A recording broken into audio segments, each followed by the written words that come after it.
mind off TSUNAMI. It's no longer a newsworthy issue. So just where is the money and how much has Samoa received? John Campbell says Samoa received 152 million tala, whereas Samoa's Prime Minister says the money they've received is much less than that.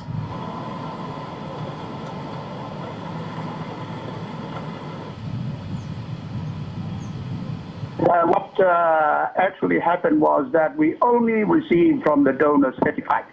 That means that the other monies from the donors have yet to come. As for the rebuilt homes without kitchens and toilets, the Prime Minister says he's fine with that.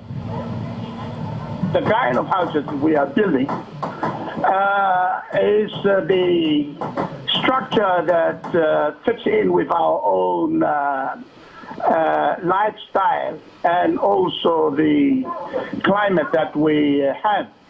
I think what Mr. Campbell wanted was to build a kind of building that is appropriate to New Zealand. The spat between the two men highlights just how sensitive the issue is, and it's just as contentious with Samoans in New Zealand. Yes. Two men, one question. Where has all the tsunami money gone? That's at the heart of this confrontation between Samoa's Prime Minister, Tuilaipa Aiono Lupe Soliai SAILELE Malielenga Oi, and journalist John Campbell. Look, you cheated the Deputy Prime Minister and... We did not, Prime Minister. We did not. It's not the first time this question has been asked.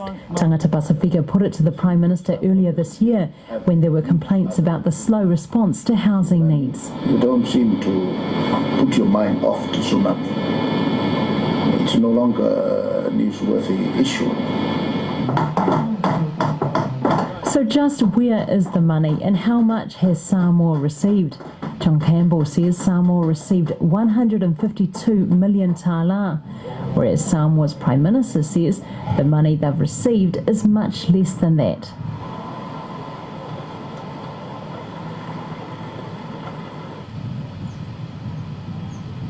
What actually happened was that we only received from the donors 35. That means that the other monies from the donors have yet to come. As for the rebuilt homes without kitchens and toilets, the Prime Minister says he's fine with that. The kind of houses we are building is the structure that fits in with our own lifestyle and also the climate that we have. I think what Mr. Campbell wanted was to build a kind of building that is appropriate to New Zealand. The spat between the two men highlights just how sensitive the issue is, and it's just as contentious